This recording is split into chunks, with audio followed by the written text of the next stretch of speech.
Hello दोस्तों, मैं निवेदिता एक बार फिर से स्वागत करती हूँ आपका आपके अपने YouTube चैनल घोंसले सीन पर एक नई कहानी के साथ।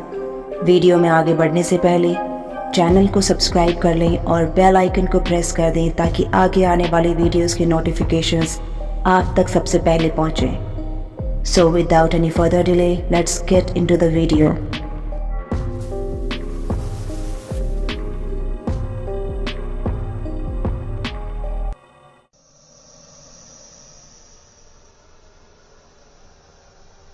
मेरा नाम राजीव है और आज की कहानी मेरी आग बीती है।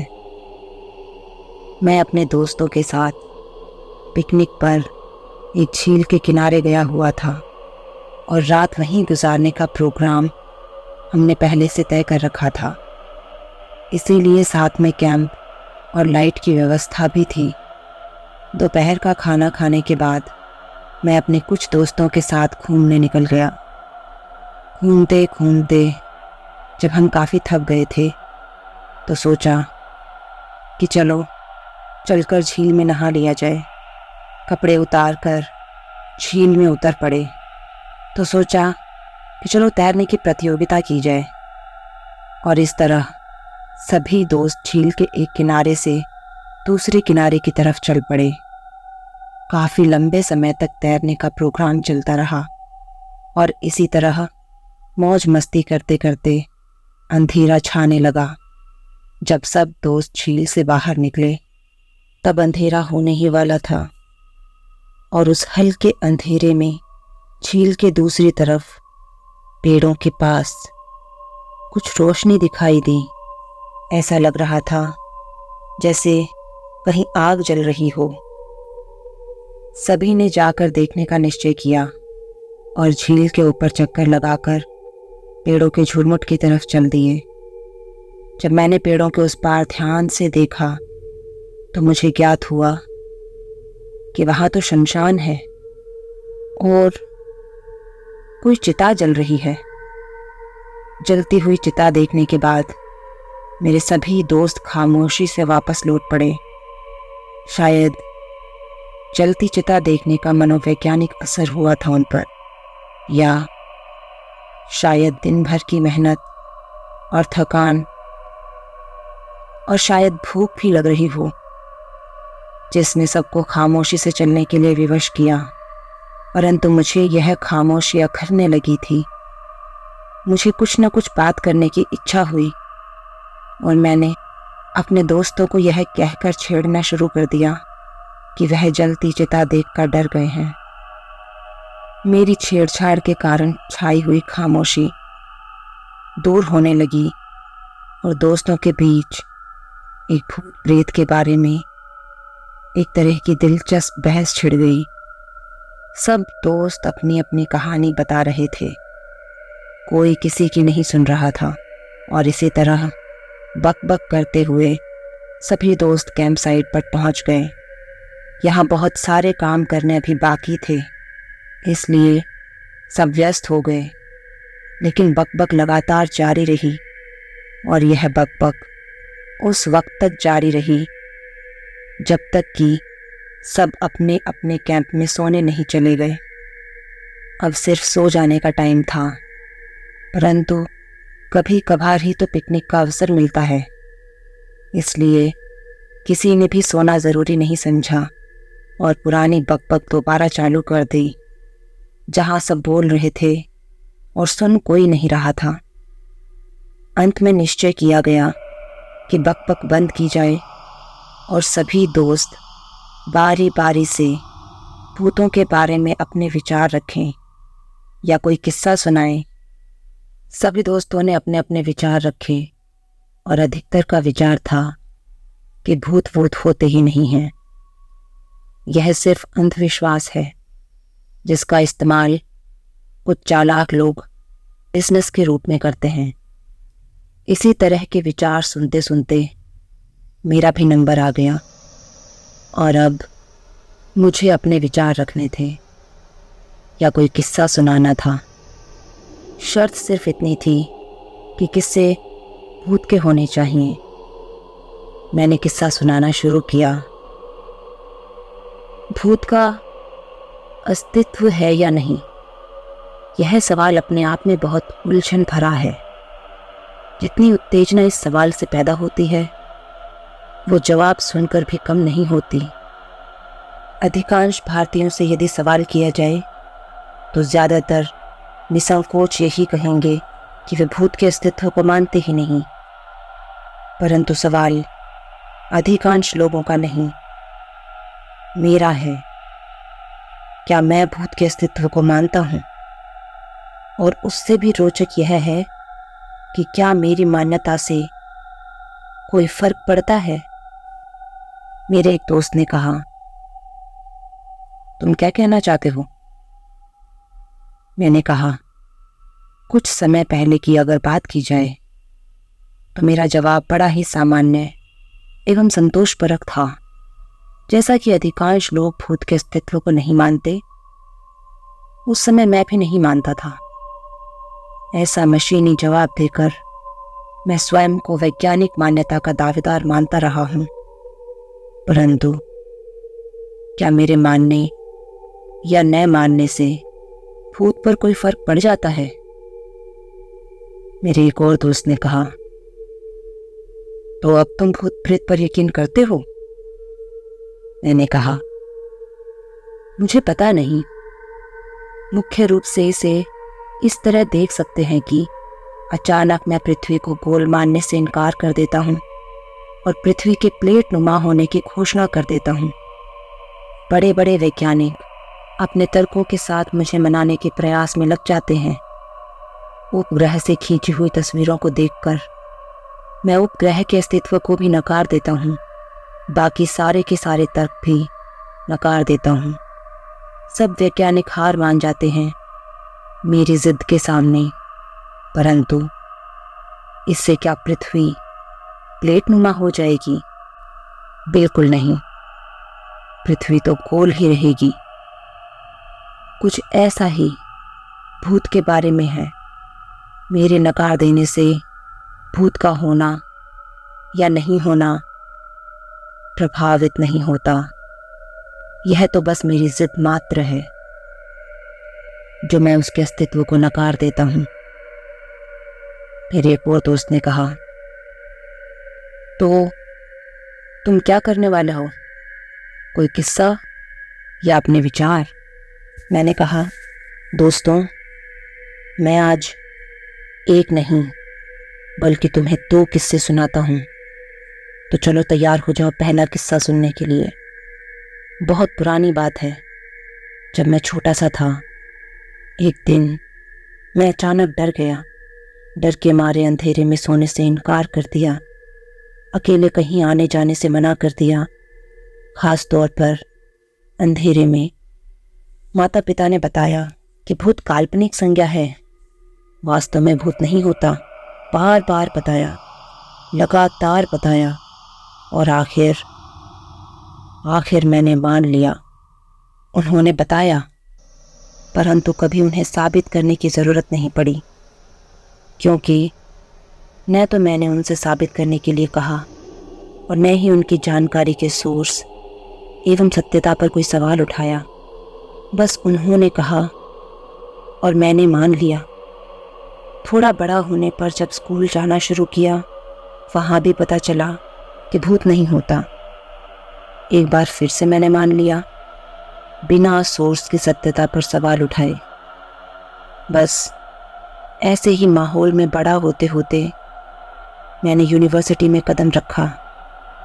यह पहला अवसर था जब मैं घर के अनुशासन के बाहर हॉस्टल में रहने के लिए गया था। यह घटना हॉस्टल की है। एक बुधवार की शाम को अपने रूम के सामने खड़े होकर नाखून काट रहा था मैं। तभी एक दोस्त ने कह दिया, बुधवार की शाम को नाखून नहीं काटे जाते, वरना कुछ बुरा हो जाता है। मैंने दोस्त की बात को अनसुना करते हुए अपने नाखून काट लिए। बॉयज़ हॉस्टल के माहौल को शब्दों में व्यक्त करना नामुमकिन है। इसका आनंद बस वही ले सकता है जो हॉस्टल में रहा हो। खैर, जब मैं नाखून काटने में व्यस्त था, तब दोस्त लोग मेरे खिलाफ साजिश को आखिरी रूप देने की कोशिश कर रहे थे। उसी रात जब सभी दोस्तों के साथ पढ़ाई कर रहा था, तभी खिड़की पर मुझे कुछ आवाज़ सुनाई दी। हमारा कमरा फर्स्ट फ्लोर पर था और कमरे के पीछे की खिड़की कुछ इस तरह बनी हुई थी, कोई बहुत साहसी व्यक्ति ही खिड़की तक पहुंच सकता था। खिड़की के पीछे की तरफ जहां तक नजर जाए कांटेदार झाड़ियों से बना हुआ खाली मैदान। वहीं खिड़की की जमीन से ऊंचाई तकरीबन 20 फीट थी। किसी का भी फर्स्ट फ्लोर की खिड़की तक पहुंच पाना संभव नहीं होता। कोई अति साहसी व्यक्ति ही ऐसा कर सकता था। तेज हवा के कारण ऐसे में पढ़ाई करते हुए खिड़की पर खटखट की आवाज आना सामान्य बात थी। उसकी तरफ ध्यान न जाना उससे भी ज्यादा सामान्य बात थी। परंतु दोस्त लोग जो साजिश किए हुए थे, मुझे बार बार खटखट की तरफ ध्यान आकर्षित करवा रहे थे। आखिर मैं उनकी साजिश में फंस गया और खिड़की खोल बैठा। जैसे ही खिड़की को खोला, बाहर के छज्जे पर पहले से छिपा हुआ दोस्त अचानक झपट पड़ा। अप्रत्याशित हमले के कारण न केवल मैं पीछे की तरफ गिर पड़ा, बल्कि पूरी तरह चीख भी पड़ा। अगले कुछ दिनों तक यह साजिश हॉस्टल में चर्चा का विषय बनी रही और शायद मेरे आत्मसम्मान पर भी कुछ चोट जैसी महसूस हो रही थी। शायद इसी चोट का परिणाम था कि एक बार फिर से खुद को बहादुर साबित करने की चुनौती मेरे सामने आ खड़ी हुई। कई दिन बाद जब अवसर सामने आया तो दोस्तों से शर्त लगाकर शमशान में रात गुजारने के लिए तैयार हो गया। अमावस की काली अंधेरी रात, सर्दी का मौसम, जब सब मित्र अपने अपने कमरों में सो रहे थे, तब मैं एक छोटी सी टॉर्च के सहारे शमशान की तरफ जा रहा था। मेरे एक दोस्त ने पूछा, तो क्या तुम्हें शमशान में भूत मिला? मैंने कहा, नहीं, परंतु मच्छर बहुत मिले। दोस्त, तो क्या तुम आज भी अपने उसी स्टैंड पर कायम हो? राजीव, अब दूसरा किस्सा सुनो। आज उस घटना को गुजरे बहुत साल हो गए, परंतु आज जब उस घटना पर विचार करता हूँ तो हर तरफ अपनी मूर्खता ही दिखाई देती है। बहुत ही भयानक रात थी। सर्दी का कोहरा, अंधेरी रात और ठंडी हवा के झोंके। टॉर्च की रोशनी अगर आगे की तरफ करो तो पीछे का अंधेरा डर दिखाए, और अगर पीछे करो तो आगे का अंधेरा कई भूत प्रेत खड़े कर दे। और ऐसे में रात गुजारने के लिए एक बेंच और 4 खंभों पर टिकी हुई टीन की छत। आज लगता है कि कैसी मूर्खता थी जो सिर्फ दोस्तों में खुद को बहादुर साबित करने के लिए बिना सांप, बिच्छू, सर्दी, बीमारी आदि की परवाह किए शमशान में रात गुजार दी। एक सच यह भी है कि उस रात ने मेरा सोचने का पूरा नजरिया ही बदल दिया। पूरी रात डर डर कर गुजार दी। तब एक सवाल पैदा हुआ मेरे मन में कि अगर भूत को नहीं मानता तो फिर डर किससे रहा हूं? खुद को तसल्ली देने की बहुत कोशिश कर चुका, पर हर बार जवाब एक ही मिला कि वह डर अगर भूत का नहीं तो किसी और का भी नहीं था। सारी दुनिया को भरमाया जा सकता है, स्वयं को नहीं।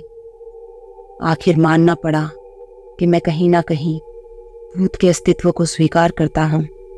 इसका कारण सिर्फ इतना है कि मैं मानता हूँ भूत नहीं होता, परंतु जानता नहीं हूँ। शायद मानने और जानने में यही फर्क होता है। मानने के लिए तर्क का होना आवश्यक नहीं, परंतु जानने के लिए तर्क का होना बहुत ज़रूरी है। अधिकांश लोग मानते हैं कि भूत नहीं होता, परंतु जानते नहीं। अब इस घटना को बहुत लंबा समय गुजर चुका है। विज्ञान की उच्चतम पढ़ाई करके मैं वैज्ञानिक के तौर पर कार्य कर रहा हूँ, परंतु भूत के बारे में मेरे विचार आज भी कुछ खास नहीं बदले। शमशान की उस रात के बाद से मैं भूत के अस्तित्व को स्वीकार नहीं करता, परंतु अस्वीकार भी नहीं कर पाता। शायद वक्त को मेरी यह दुविधाग्रस्त स्थिति स्वीकार नहीं थी और इसलिए एक बार फिर से मुझे चुनौती देने की साजिश रची जा रही थी। और इस बार साजिश रचने वाले कोई दोस्त नहीं, बल्कि स्वयं समय था और मैं हर साजिश से अनजान अपने में ही व्यस्त था। और फिर आखिर वह दिन आ ही गया जब मेरा सामना हुआ उस भूत से। किस्सा कुछ यूं शुरू हुआ कि मैं ट्रांसफ़र होकर एक नए शहर में आ गया। नए शहर को सुविधा के लिए हैदराबाद कह लेते हैं, तो नए शहर में जैसे भी व्यवस्था हो सकी एक फ्लैट किराए पर ले लिया।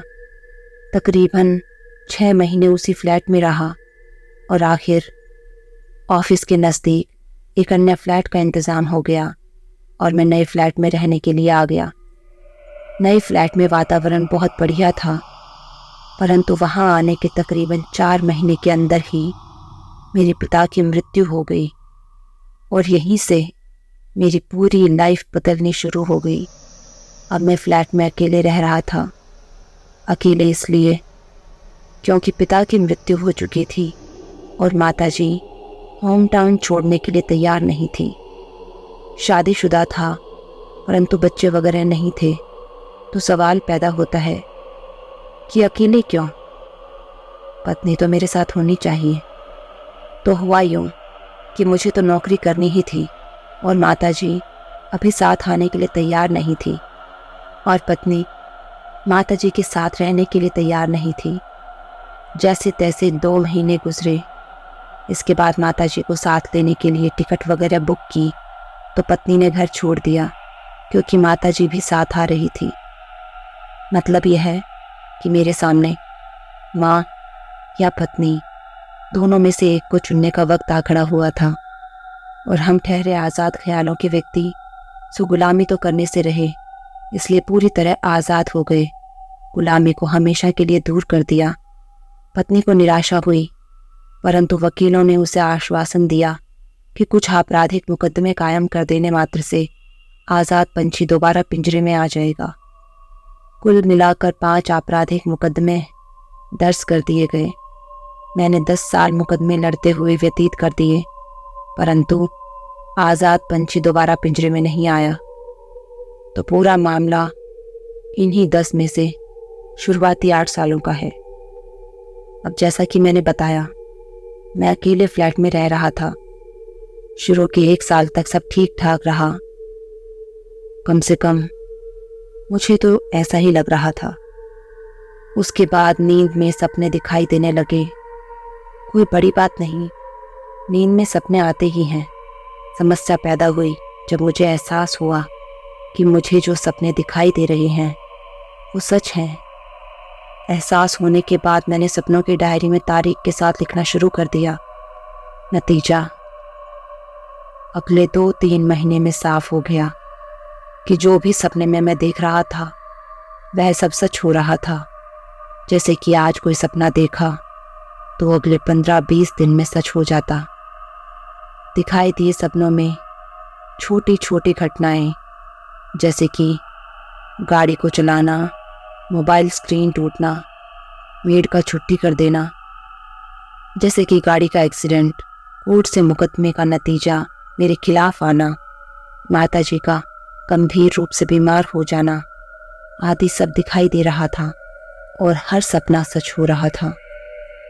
सपनों का सच होना या सच्चे सपने एडवांस में देखना कोई चिंता की बात नहीं, परंतु चिंता की बात है जब सपना बुरा हो और पता हो कि अगले 15-20 दिन में कुछ बुरा होने जा रहा है। जैसे कि गाड़ी का चालान कटना है तो कटेगा ही, परंतु यदि 15 दिन पहले से ये पता हो तो यह 15 दिन परेशानी में गुजारना स्वाभाविक ही है। इस तरह परेशानी भरी जिंदगी गुजारते हुए तकरीबन 3 साल गुजर गए। इन 3 सालों में अच्छे पल भी आए और बुरे पल भी आए, और बुरे पलों का तनाव सपनों के कारण वक्त से पहले दिखाई देने लगा। खैर, कुछ किया नहीं जा सकता था, इसलिए इग्नोर करना शुरू कर दिया। फिर एक दिन की बात है, देर रात एक हॉरर मूवी जो मुझे देखना पसंद है मैं देख रहा था, और अंत में टीवी पर एक नोट दिखाई दिया कि उपरोक्त फिल्म सत्य घटना पर आधारित है। गूगल सर्च में मैं जिस घटना पर आधारित फिल्म थी उसकी डिटेल प्राप्त करने लगा। जैसे जैसे सर्च करता गया मेरे कान खड़े हो गए। फिल्म में जिस तरह का घटनाक्रम दिखाया गया था, जिक्र किया गया था, लगभग वैसे ही घटनाक्रम मेरे साथ फ्लैट में भी हो रहा था। ऐसे में घटनाक्रम पर सोच विचार और रिसर्च आवश्यक महसूस होने लगी और मैंने रिसर्च करना शुरू किया। उदाहरण के तौर पर 2 घटनाओं का जिक्र करना चाहूँगा। पहली घटना, फिल्म में दिखाया गया कि भूतिया घर में कुछ हिस्से में रोटॉन स्मेल आती थी। अब मैंने महसूस किया कि फ्लैट में पिछले 2 सालों से रोटॉन स्मेल आ रही थी। यह स्मेल हमेशा नहीं आती थी, बल्कि 7 से 10 दिन बाद आती थी और तकरीबन 5 या 7 मिनट में समाप्त हो जाती थी। मैं इस स्मेल को अभी तक यह सोचकर इग्नोर करता रहा था कि शायद सड़क की तरफ के नाले से आ रही है, जैसा कि फिल्म में दिखाया गया। इस तरह की स्मेल भूतिया घटना के कारण हो सकती है, और इसी बात को दिमाग में रखते हुए मैंने स्मेल का सोर्स तलाश करने का फैसला किया। अपने पैसे से नाले की सफाई करवाई, टॉयलेट पानी के पाइप आदि सब साफ करवा दिए। हर वह जगह जिसके गंदा होने की संभावना हो सकती थी उसे साफ करवा दिया और इंतज़ार करने लगा। अब तो वो स्मेल नहीं आनी चाहिए थी, परंतु वो स्मेल आई, और इस बार मैं तैयार था सोर्स की तलाश करने के लिए। स्मेल का सोर्स तलाश करने के लिए नाक का इस्तेमाल किया और सिर्फ इतना ही सुनिश्चित हो पाया कि स्मेल नाले में से नहीं आ रही थी। खैर, अगले सप्ताह और फिर उसके अगले सप्ताह, कई सप्ताह की मेहनत से सिर्फ इतना निश्चित हो पाया कि स्मेल का सोर्स घर से बाहर नहीं बल्कि अंदर ही है। स्मेल 1 मीटर स्क्वायर के एरिया से आती है। ना उस एरिया के बाहर कोई स्मेल है और ना ही उस एरिया के अंदर ऐसा कोई सोर्स जिससे स्मेल आ सके। इस निष्कर्ष को निकलने में वैज्ञानिक उपकरणों जैसे कि सेंसर का भी इस्तेमाल किया। नतीजा तो निकला, परंतु इस नतीजे को निकालने में कई महीनों की कड़ी मेहनत लगी और हल कोई भी नहीं निकल सका। सिर्फ नतीजा हाथ में आया। दूसरी घटना में सपनों का जिक्र करना चाहूँगा। जैसा कि मैंने बताया, सपने लगातार आ रहे थे और सपने सच हो रहे थे। कई विद्वानों से संपर्क करने पर वे सपनों का अर्थ बताने में समर्थ थे, परंतु सपने क्यों आ रहे हैं इसका कोई संतुष्टिदायक उत्तर नहीं मिल रहा था।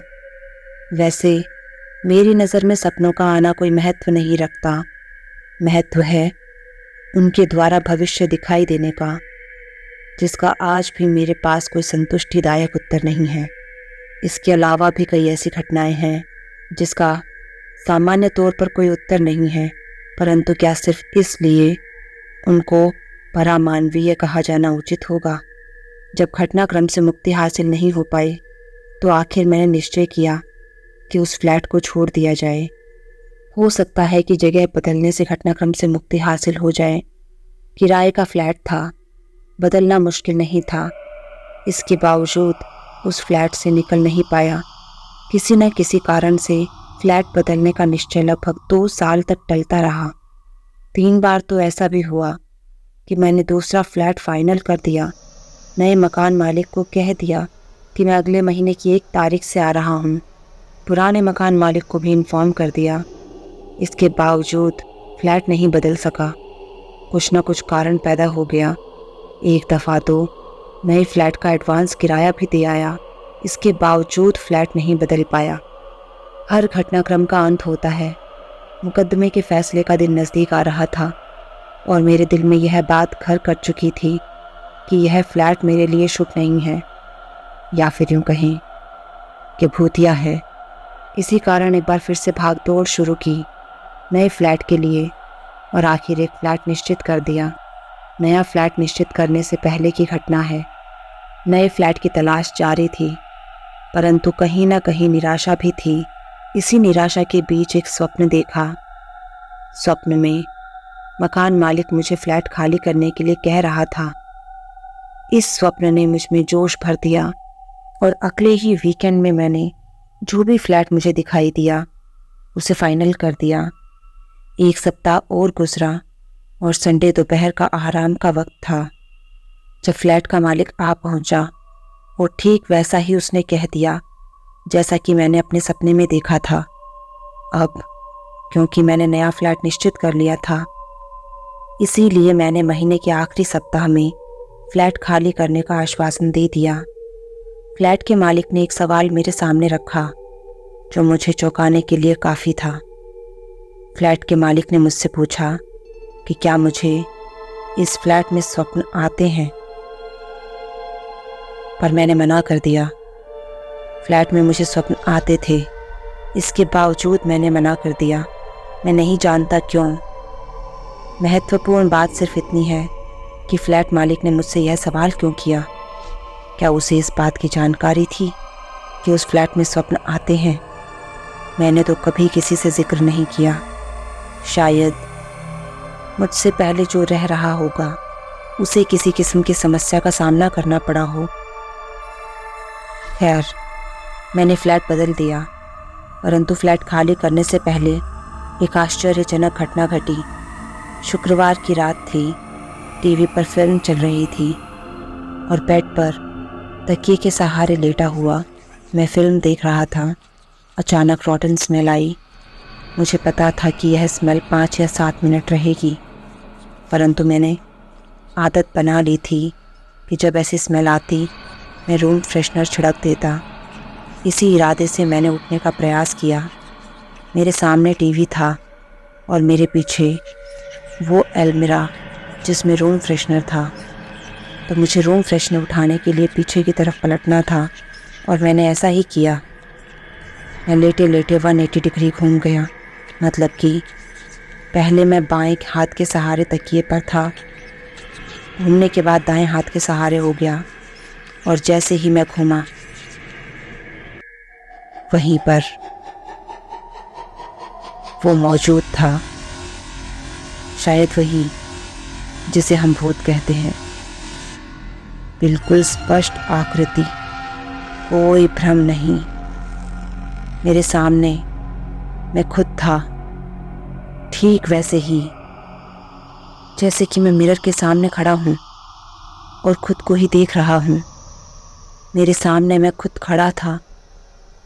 मेरे दिमाग ने सामने खड़ी आकृति के बारे में सोचना शुरू कर दिया, परंतु दिमाग से शरीर को कोई निर्देश प्राप्त नहीं हो रहे थे। मैं समझ ही नहीं पाया कि आखिर सामने क्या है। यह अवस्था करीब करीब 10 या शायद इससे ज़्यादा सेकंड तक रही होगी। उसके बाद मेरे सामने वाले मुंह में बदलाव आरंभ हुए और उसका चेहरा मेरे रंग जैसा होने लगा। गोरे रंग से गहरा भूरा पड़ने लगा और चेहरा सिकुड़ना आरंभ हो गया और अंत में मेरे सामने मैं न होकर रह गया एक गहरा भूरा चेहरा जो दिखने में बहुत ही ज़्यादा भयानक था। और यह सब हुआ सिर्फ 50 या 60 सेकंड के अंदर अंदर।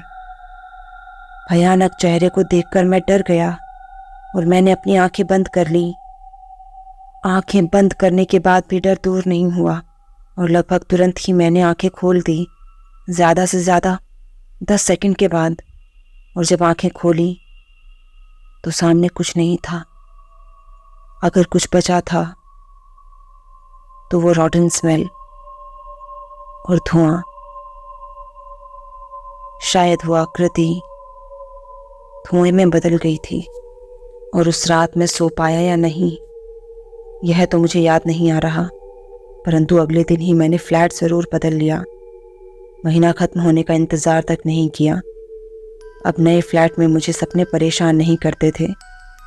मुकद्दमा भी मैंने जीत लिया और बाइज्जत बरी हो गया। कुछ और परेशानियां भी थी जो लगभग ख़त्म हो चुकी थी। कभी कभी सपने आते हैं, परंतु सामान्य सपने जिनका सच से कोई लेना देना नहीं है। मुझे उत्सुकता है उस फ्लैट को देखने की, परंतु फ़िलहाल मैं उस फ्लैट में जाने से भी कतराता हूँ। परंतु उस फ्लैट को देखने कभी न कभी मैं जाऊँगा ज़रूर, क्योंकि उस फ्लैट में कुछ तो रहस्य दफन है जिसमें आज तक मेरी उत्सुकता है। तो यहीं इस कहानी को विराम देते हुए जल्द ही मिलते हैं एक नई कहानी के साथ। तब तक के लिए अलविदा।